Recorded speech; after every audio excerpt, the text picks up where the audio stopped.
English for today, classes 9-10. The Somapura মহাবিহারা অর্থাৎ সোমপুর মহাবিহার। এতে বলছে রিড দ্য টেক্সট, পাঠ্যটি পড়ো। Paharpur is an important archaeological site situated in a village named Paharpur in Noga district of northern Bangladesh. Paharpur একটা গুরুত্বপূর্ণ archaeological site বা প্রত্নতাত্ত্বিক স্থান, যেটা সিচুয়েটেড বা অবস্থিত হলো বাংলাদেশের উত্তরে একটা গ্রামে, যে গ্রামটার নাম পাহাড়পুর, এবং এটা নওগাঁ জেলায়। Naogaon is mainly plain land, but in the middle of it stood a hill covered with jungle. Naogaon প্রধানত একটা সমতল ভূমি, কিন্তু এটার মাঝখানে দাঁড়িয়ে আছে একটা পাহাড় বা হিল, যেটা জঙ্গলে Dhaka. When the jungle was cleared and the hill excavated, there emerged a lofty ruin of an ancient temple. এক্সক্যাভেটেড অর্থ খনন করা হয়েছে বা খোঁড়া হয়েছে এমন কিছু। লফটি অর্থ উঁচু, আর রুইন অর্থ ধ্বংসাবশেষ। মানে এটা দাঁড়াচ্ছে এরকম, যখন জঙ্গলটা পরিষ্কার করা হলো এবং পাহাড়ে এক্সক্যাভেশন করা হলো বা খনন কাজ চালানো হলো, সেখানে ইমার্জ করলো বা আবির্ভাব হলো একটা সুউচ্চ প্রাচীন মন্দিরের ধ্বংসাবশেষ। The temple is about 24 meter high from the surrounding level. টেম্পলটা এটাকে ঘিরে থাকা যে জায়গাটা, এটার উচ্চতার থেকে বা আশপাশের জায়গার থেকে টেম্পলটা 24 মিটার উঁচু। পাহাড় মিন্স হিল। পাহাড় অর্থ হিল অর্থ পাহাড়, হেন্স দ্য নেম পাহাড়পুর। এই কারণেই এখান থেকে পাহাড়পুর নামটা এসছে। The Paharpur site has been excavated and re-excavated a number of times by archaeologist. Paharpur এই স্থানটা কয়েকবার খনন এবং পুনঃখনন করা হয়েছে আর্কিওলজিস্ট বা প্রত্নতত্ত্ববিদদের দ্বারা। Sir Alexander Cunningham, archaeological surveyor of India, visited the place in 1879. Sir Alexander Cunningham উনি ছিলেন একজন প্রত্নতাত্ত্বিক সার্ভেয়ার বা জরিপকারী, যিনি এই জায়গাটা ভিজিট করেন, অর্থাৎ জায়গাটা দেখেন 1879 সালে। He intended to carry out an extensive excavation but was prevented by the landowner. তিনি চেয়েছিলেন ওই জায়গাটায় একটা এক্সটেন্সিভ বা ব্যাপক খনন কাজ চালাতে, কিন্তু জমির যিনি মালিক ছিলেন তিনি তাকে এই কাজটা করতে দেননি। Nevertheless he was satisfied with what ever excavation he was permitted to carry out. Nevertheless অর্থ তথাপিও তিনি যতটুকু অনুমতি পেলেন খনন কাজ চালানোর, উনি ততটুকুই করলেন। এটাই ছিল প্রথম খনন কাজ ওইখানে। The site was declared to be protected by the archaeological survey of India in 1919 under the ancient monuments preservation act of 1904। এই যে সাইটটা, এই জায়গাটাকে সংরক্ষিত বা প্রোটেক্টেড ঘোষণা করা হলো, ডিক্লেয়ার করা হলো, এবং এটা করলো আর্কিওলজিক্যাল সার্ভে অফ ইন্ডিয়া 1919 সালে। প্রত্নতাত্ত্বিক জরিপ অফ ইন্ডিয়ার প্রত্নতাত্ত্বিক জরিপের যে বিভাগ ছিল, তারা 1919 সালে এটাকে সংরক্ষিত ঘোষণা করলো, এবং তারা এটা ঘোষণা করলো এই অ্যাক্টের আন্ডারে, the ancient monuments preservation act of 1904, অর্থাৎ প্রাচীন স্মৃতিস্তম্ভ সংরক্ষণ আইন 1904। এই আইনের দ্বারা ওই জায়গাটাকে আইনটা করা হয়েছে 1904 সালে, এবং জায়গাটাকে এই আইন বলে 1919 সালে সংরক্ষিত জায়গা হিসেবে তৎকালীন ইন্ডিয়ান গভর্নমেন্ট ইন্ডিয়ান গভর্নমেন্ট তো তখন ছিল না, ব্রিটিশ গভর্নমেন্ট ওই জায়গাটাকে সংরক্ষিত ঘোষণা করে। সম্ভবত এই স্যার আলেকজান্ডার কানিংহ্যামের কিছু অবদান আছে হয়তো। Systematic and regular excavation started jointly by the Archaeological Survey of India and Varendra Research Society of Rajshahi and Calcutta University in 1923. Systematic অর্থাৎ সিস্টেম অনুযায়ী, পদ্ধতি যেরকম হওয়ার কথা সেই অনুযায়ী নিয়মিত খনন কাজ বা এক্সকাভেশন যৌথভাবে জয়েন্টলি এখানে শুরু হয় এবং কাজটা করে আর্কিওলজিক্যাল সার্ভে অফ ইন্ডিয়া, প্রত্নতাত্ত্বিক জরিপ অফ ইন্ডিয়া এরা, এবং Varendra research academy research society of Rajshahi and Calcutta university in 1923। 1923 সালে যৌথভাবে ইন্ডিয়ার archaeological survey of India, Varendra research society of Rajshahi এবং তৎকালীন কলকাতা ইউনিভার্সিটি এরা সবাই মিলে 1923 সালে এখানে জয়েন্ট এক্সকাভেশন শুরু করে যৌথভাবে। ওই সময় তো ব্রিটিশ শাসন, ব্রিটিশ আইন, সব কিছুই British. They excavated the south west corner of the monastery. তারা এখানে যে মোনাস্টারি বা মঠটা ছিল সেটার দক্ষিণ পশ্চিম কোণার দিকটায় তারা এই খনন কাজ বা এক্সকাভেশনটা চালায়। Next, in 1925 to 26, historian and archaeologist R.D. Banerjee excavated the northern part of the central mound. Mound অর্থ ঢিপি, মাটির ঢিপি বা উঁচু ঢিপি আর কি। অর্থাৎ পরবর্তীতে 1925-26 সালে ঐতিহাসিক এবং প্রত্নতত্ত্ববিদ R.D. ব্যানার্জি, এর আগে তো দক্ষিণ পাশটায় খনন করা হয়েছিল, উনি এবার উত্তর পাশটায় এখানে খনন কাজ চালান। From 1926 to 27 onward, excavation was carried out under the supervision of Ken Dixit। 1926 থেকে 27 এবং তার পরবর্তীতে অনওয়ার্ডে এক্সকাভেশন বা খনন কাজ পরিচালনা করা হয় আন্ডার দি সুপারভিশন অফ কেন দীক্ষিত সাহেবের তত্ত্বাবধানে বা সুপারভিশনে এখানে ক্যারি আউট করা হয় বা চালানো হয় খনন কার্য 1926 এবং তার পরবর্তীতে। The department of archaeology of Bangladesh brought the site under further excavation after independence. অর্থাৎ বাংলাদেশের যে প্রত্নতাত্ত্বিক বিভাগ এরা এই জায়গাটায় আরও ফার্দার এক্সকাভেশন, আরও ফার্দার মানে পরবর্তী খনন কাজ আমাদের স্বাধীনতা যুদ্ধের পরে চালায়। The operations took place in 2 phases। এদের এই অপারেশনটা বাংলাদেশ হওয়ার পরে 2টা ধাপে সম্পন্ন হয়। The first phase was initiated in 1981 to 82 and continued till 1984 to 85। প্রথম পর্যায়ে যে কাজটা খনন কাজটা এখানে চলে এটা শুরু হয়, ইনিশিয়েট হয় 1981-82 সালে এবং এটা চলে 84-85 সাল পর্যন্ত। The second phase was started in 1988 to 89 and continued till 1990-91। দ্বিতীয় পর্যায়ে এখানে তারা কাজ করে 1988-89 সালে শুরু করে এবং এটা শেষ হয় 1990-91 সালে। Pre-liberation expeditions have revealed the architecture of a vast Buddhist monastery, the Sompura Mahavihara।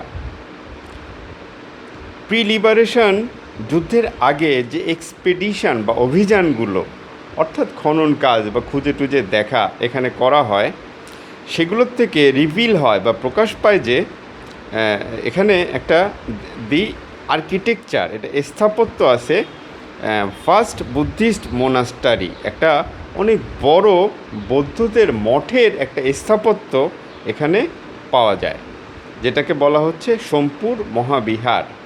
এই পাহাড়পুরেই এই মোনাস্টারিটাকেই বলা হচ্ছে বা মঠটাকেই বলা হচ্ছে সোমপুর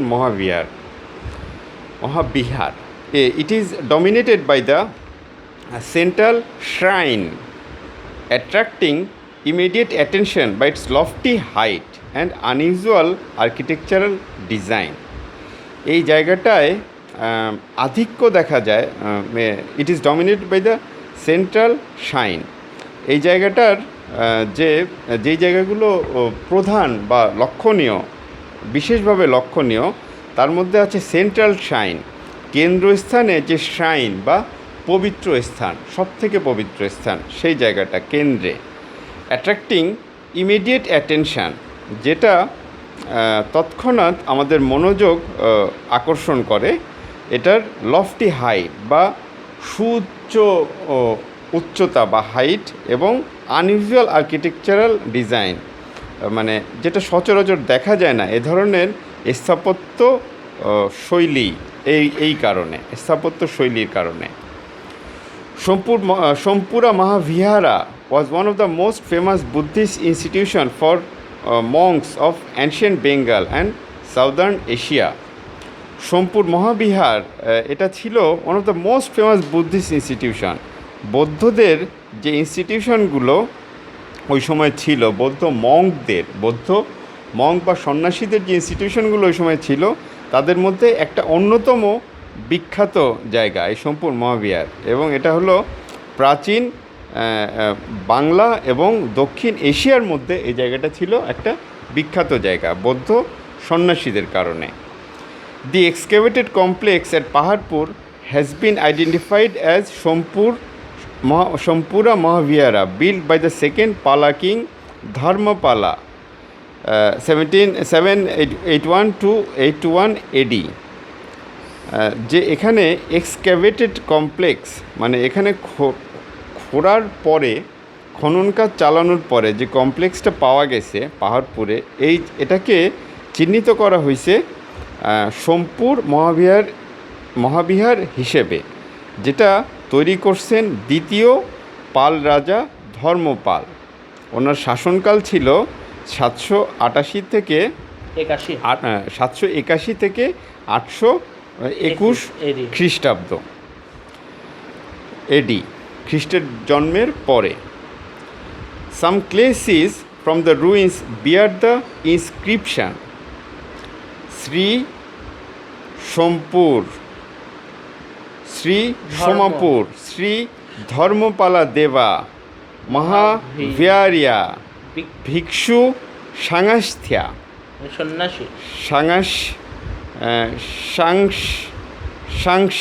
সাংস্যা, অর্থাৎ অনেকটা এরকম। সাম ক্লেসিস, এখানে কিছু মাটির সিল পাওয়া গেছে ফ্রম দ্য রুইন্স বা ধ্বংসাবশেষ যেগুলো আছে ওখানে, সেখান থেকে, যেগুলোর গায়ে যেগুলোর গায়ে বহন করছে ইনস্ক্রিপশন বা খোদাই কাজ, যেগুলো সিলগুলোতে খোদাই করে বলা আছে এই কথাগুলো: শ্রী সোমপুর, শ্রী ধর্মপালা দেবা মহাবিহারিয়া ভিক্ষু সাংস্যা। অনেকটা আমরা যতটুকু বুঝতেছি যে ওই ভিক্ষুদের, ওই রাজা, যে পাল রাজা যিনি ছিলেন, যিনি এগুলো করছেন, ওনাদের কথা এই সিলগুলোতে বলা আছে। The Pala rulers were devout Buddhists and they founded a number of monasteries throughout their growing empire. এই পাল যে শাসকরা ছিলেন, এনারা ছিলেন ডিভাউট বা ধর্মনিষ্ঠ বৌদ্ধ, অর্থাৎ বৌদ্ধ ধর্মের ব্যাপারে ওনারা অনুরাগী ছিলেন এবং ওনারা প্রতিষ্ঠা করেন এ নাম্বার অফ মোনাস্টারিজ, অনেকগুলো মঠ, থ্রুআউট দেয়ার গ্রোয়িং এম্পায়ার, তাদের যে বাড়তে থাকা রাজত্ব, এই সময়টাতে তারা অনেকগুলো মঠ প্রতিষ্ঠা করেন। Some of them became great centres of learning and their reputation quickly spread throughout India. ওনারা যেই মঠগুলো প্রতিষ্ঠা করেন সেগুলোর মধ্যে some of them became great centres of learning, এগুলোর মধ্যে কয়েকটা শেখার জন্যে খুব গ্রেট বা বিখ্যাত হয়ে যায় এবং এগুলোর রেপুটেশন বা খ্যাতিও খুব দ্রুত এশিয়ার সব দিকে ছড়িয়ে যায়। Somapura Mahavihara's close relationship with the ruling dynasty implied that it shared the political ups and downs of its benefactors. Dynasty অর্থ রাজবংশ, বেনিফ্যাক্টর অর্থ পৃষ্ঠপোষক বা প্যাট্রন, অর্থাৎ মানেটা দাঁড়াচ্ছে এরকম: সোমপুর মহাবিহারে যারা কাজ করতেন বা এই ভিক্ষু বৌদ্ধ মঙ্ক বা সন্ন্যাসীরা, এদের এই তৎকালীন রুলিং শাসক যে রাজবংশ ছিল তাদের সাথে একটা ঘনিষ্ঠ সম্পর্ক ছিল, হুইচ ইমপ্লাইজ দ্যাট, অর্থাৎ যেটার একটা অর্থ হলো যে ইট শেয়ার্ড, অর্থাৎ এখানে যে বৌদ্ধ ভিক্ষুরা কাজ করতেন তাদের এই উত্থান পতন এবং তারা টিকে থাকবেন কি থাকবেন না, আরও বিস্তার হবে কি হবে না তাদের এই প্রতিষ্ঠানগুলোর, এগুলো এই তাদের এই পৃষ্ঠপোষক এবং প্রধানত এই পাল রাজারা তাদের ওপরে এদের এই বৌদ্ধদের এই কর্মকাণ্ডগুলো নির্ভরশীল ছিল এরকম। ওকে, বিতে বলছে match the words with their meanings, নিচের ওয়ার্ডগুলোকে তাদের অর্থর সাথে ম্যাচ করাও। আর্কিওলজিক্যাল আমরা বলছি প্রত্নতাত্ত্বিক, আর্কিওলজিক্যালের সাথে যাচ্ছে অ্যানশিয়েন্ট কালচারাল রিমেইন্স, প্রাচীন সাংস্কৃতিক অবশিষ্টাংশ এরকম। তারপরে এক্সক্যাভেটেড, টুতে বলছে এক্সক্যাভেট, আমরা বলে আসছি এক্সক্যাভেট অর্থ খনন কাজ চালানো, এটা যাচ্ছে কোনটার সাথে? Uncover something with difficulty, uncover something কোনো কিছু অনেক কষ্ট করে বের করে আনা বা খুঁড়ে বের করা এরকম। তারপরে লফটি, লফটি আমরা বলছি হাই, এখানে যাচ্ছে গ্র্যান্ড বিরাট এটার সাথে। এক্সটেন্সিভ ব্যাপক, এখানে 2 নম্বরে আছে ওয়াইড স্প্রেড ব্যাপক। তারপরে সিস্টেমেটিক পদ্ধতি অনুযায়ী, ডান মেথডিক্যালি পদ্ধতি অনুযায়ী। ডেব্রিস, আমরা ডেব্রিস কথাটা আগেও পাইছি বঙ্গবন্ধুর চ্যাপ্টারে, ডেব্রিস ধ্বংসাবশেষ ভগ্নস্তূপ। আর এখানে এটার সাথে আছে রাবলস অর রেকেজ, রাবলস অর্থ টুকরা টুকরা পাথরের টুকরা, রেকেজ অর্থ ভগ্নাবশেষ, এটা মিলে যাচ্ছে ডেব্রিসের সাথে। তারপরে আছে ডিভাউট বা ধর্মনিষ্ঠ পাল রাজারা যেটা ছিলেন, এটা যাচ্ছে পায়াস বা ধার্মিকের সাথে। সিতে বলছে read the text in a again choose the correct answer. Paharpur is, এটা ডির সাথে মিলছে। A village on top of a mountain, পাহাড়ের ওপরে একটা গ্রাম।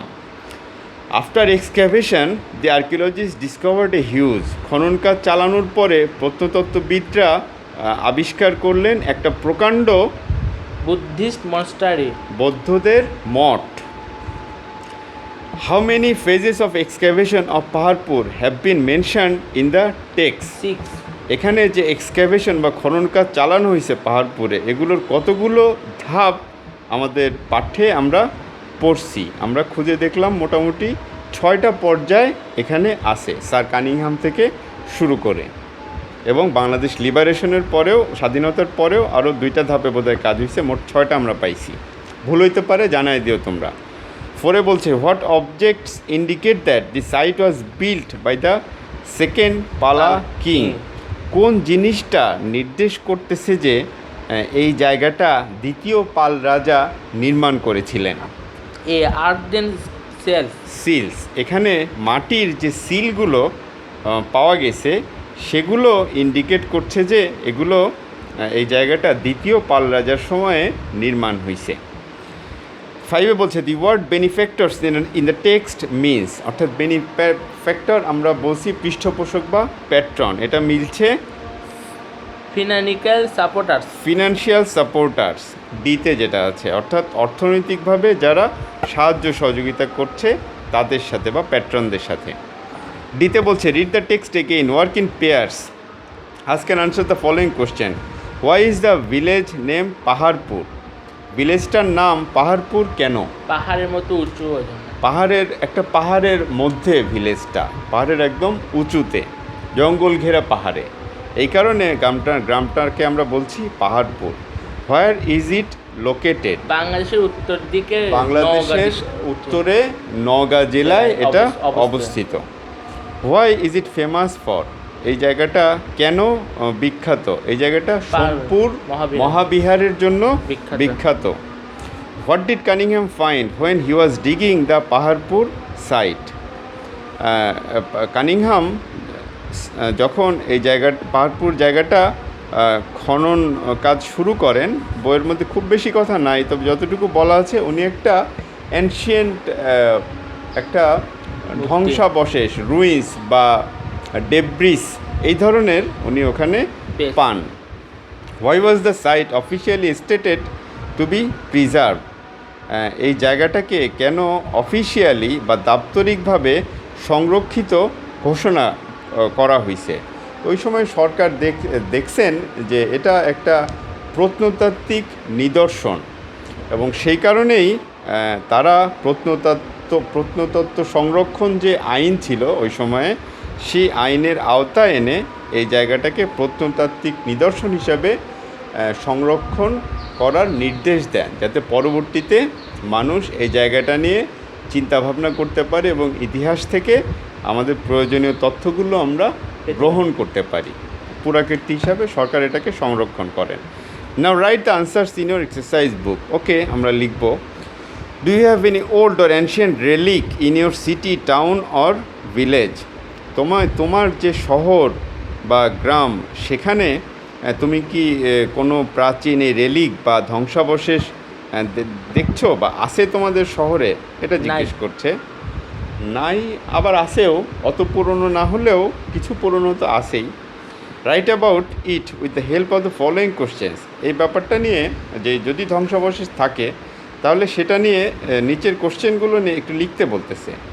When was it established? এটা কবে প্রতিষ্ঠিত হয়েছে?